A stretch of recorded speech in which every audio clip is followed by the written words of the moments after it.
விளையும் பயிர் முளையிலேயே தெரியும் என்று கூறுவார்கள். வளைகுடா நாடுகளில் வெற்றிகரமான தொழில்களை நடத்தி வரும் என் நண்பர் ஒருவரின் வாழ்க்கையில் மாணவ பருவத்தில் நடந்த நிகழ்வு இது. அந்த சிறுவயதிலேயே வெற்றிக்காக விடாமுயற்சியுடன் போராடிய அவரின் வாழ்க்கையின் நிகழ்வை இன்றைய தலைமுறையினர் பின்பற்றினால் பல வெற்றிகள் தேடிவரும். நாங்கள் திருவனந்தூர்னு மாயவரத்து பக்கத்தில் ஒரு ஊரில், அந்த ஊரில் இருந்தோம். எங்கள் அப்பா வந்து அங்கே சமஸ்கிருத பாடம் சொல்லி கொடுத்துருந்தாரு. இந்த வேலையை விட்டப்போ அங்கேருந்து 10 கிலோமீட்டர் தேசிய உயர்நிலைப் பள்ளி மாயவரம், மயிலாடுதுறை. இப்போ அந்த பள்ளியில் படிக்கணும்னு எங்கள் அப்பாட்ட சொன்னேன். தந்தை மகற்காட்கு உதவி அவையத்தி முந்தி இருப்ப செயல் மாதிரி அவர், சரி பையன் கேட்குறான், நல்லா படிக்கட்டும், படிப்பு தான் அவனுக்கு முக்கியம் அப்படின்னு அவர் புரிஞ்சுக்கிட்டார். அதனால் தேசிய உயர்நிலைப் பள்ளியில் சேர்க்கறதுன்னு முடிவு பண்ணி அட்மிஷன் வாங்கி கொடுத்தாரு. ஆனால் 10 கிலோமீட்டர் பஸ்ஸில் தான் போனோம். 30 60 பைசாகும் ஒரு ட்ரிப் போகிறதுக்கு. 75 ரூபா சம்பளம் அப்பாவுக்கு. அதில் 20 25 ரூபா இதுக்கு படிச்சுன்னா குடும்பம் நடத்தி ஆகணும். என்னோட கூட பிறந்தவங்க இருக்காங்க. இப்படிப்பட்ட சூழ்நிலையில் 2 மாதம் ஆச்சு 3 மாதம் ஆச்சு. நான் உள்ளூர எனக்கே ஒரு குற்ற உணர்வு.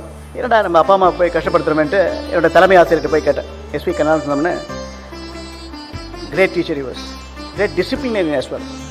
அவர்கிட்ட போய், சார் இது மாதிரி இந்த மாதிரி இக்கட்டான சூழ்நிலை இருக்கேன்னா என்னால்னா பேரந்தூரில் வர முடியாது சார். நான் இந்த இலவச விடுதி இருக்குங்க, இந்த விடுதியில் எனக்கு ஒரு வாய்ப்பு கொடுத்தீங்கன்னா நான் ஸ்கூலில் ஃபஸ்ட்டு வந்துடுறேன் சார். நீ இப்போதெல்லாம் ஃபஸ்ட் தான் வந்திருக்க, நீ ஃபஸ்ட் டைம் ஆயிடுச்சு, இன்னும் 2 டேர்மில் எல்லா பரீட்சையிலும் நீ ஃபஸ்ட்டு வந்துட்டேன்னா கண்டிப்பாக இலவச ஹாஸ்டலில் உனக்கு ஏற்பாடு பண்ணுறேன் அப்படின்னா இருக்க இடம், உடுக்க உடை, படிக்க புஸ்தகம் எல்லாம் கொடுப்பேன்.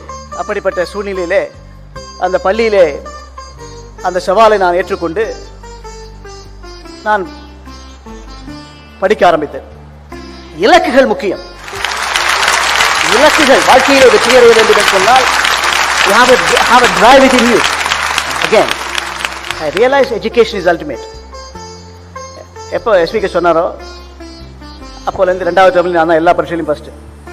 கடைசி டேர்மில் கடைசி பரீட்சை, அந்த பரீட்சைக்காக நான் வந்து 10ஆம் நம்பர் பஸ்ஸில் வழக்கமாக போகிற வழக்கம். 9 மணிக்கு ஏறினா 9:30 மணிக்கு மாயவரம் போய் சேரும். 9லேருந்து 9:45 நான் ஸ்கூலுக்கு போயிடுவேன். அப்படியாப்பட்ட சூழ்நிலையில் கடைசி பரீட்சைக்காக பஸ்ஸுக்காக வெயிட் பண்ணிட்டு இருக்கும்போது கணக்கு பரீட்சை எழுதுறது.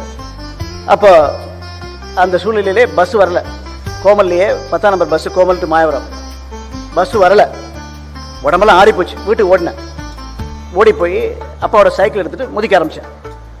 புஸ்தகம் மூட்டையும் எடுத்துகிட்டு 2 கிலோமீட்டர் போயிருப்பேன். தொழுதாலங்குடின்னு ஒரு பெரிய ஒரு குட்டை இருக்கும். அந்த தொழுதாலங்குடியில் சைக்கிள் பஞ்சர் ஆகிடும். உதறிடுச்சு. அப்படியே சைக்கிள் அப்படியே குட்டைக்கு பக்கத்தில் வச்சுட்டு புஸ்தகம் மூட்டையை வச்சுட்டு ஓடினேன் 8 கிலோமீட்டர். ஒரு ஏழை மாணவனுடைய ஓட்டம், வைராக்கிய மாணவனுடைய ஓட்டம், வாழ்க்கையிலே வெற்றி பெற வேண்டும் என்கின்ற ஆணித்தனமான எண்ணத்துடன் நான் ஓடிய ஓட்டம். ஸ்கூல் போய் சேர்ந்தேன். ஒரே குளமாக இருக்கேன். எஸ்விக்கு நிற்கிறார் வாசலில். அவர்கிட்ட போய் அழுதேன். எனக்கு கையில் கடிகாரம் கிடையாது. சார் என்னை உள்ளே விடுங்க சார்னு. அவசரப்படாத, 10:25 தான் இருக்குது, இன்னொரு 5 நிமிஷம் இருக்குது, பரீட்சை எழுதலானே அப்படின்னாரு. 10:30 மணிக்கு கொஸ்டின் பேப்பர் கொடுத்தாரு. 11:30 மணிக்கு எழுதி முடித்தேன். ஆன்சர் பேப்பர் பார்த்தார். அப்படியே பார்த்துட்டு அவர் அழறாரு. என்னை பார்த்துட்டு நான் அவரை பார்த்து அழறேன். 2 பேரும் கட்டிக்கிட்டோம். அதுதான் ஆனந்த கண்ணீர். என் தாய் தந்தையினுடைய அவதியை நான் குறைத்து விட்டேன் என்ற மகிழ்ச்சி என் உள்ளில் இருந்தது. வாழ்க்கையினுடைய அடித்தளத்திலே முன்னுக்கு வர வேண்டும் என்று நான் நினைத்த போது ஏற்பட்ட இடர்பாடுகள், தடைகள் ஏராளம். உள் அமைதி வேண்டும் என்று சொன்னால் இலக்குகள் வேண்டும், கடின உழைப்பு,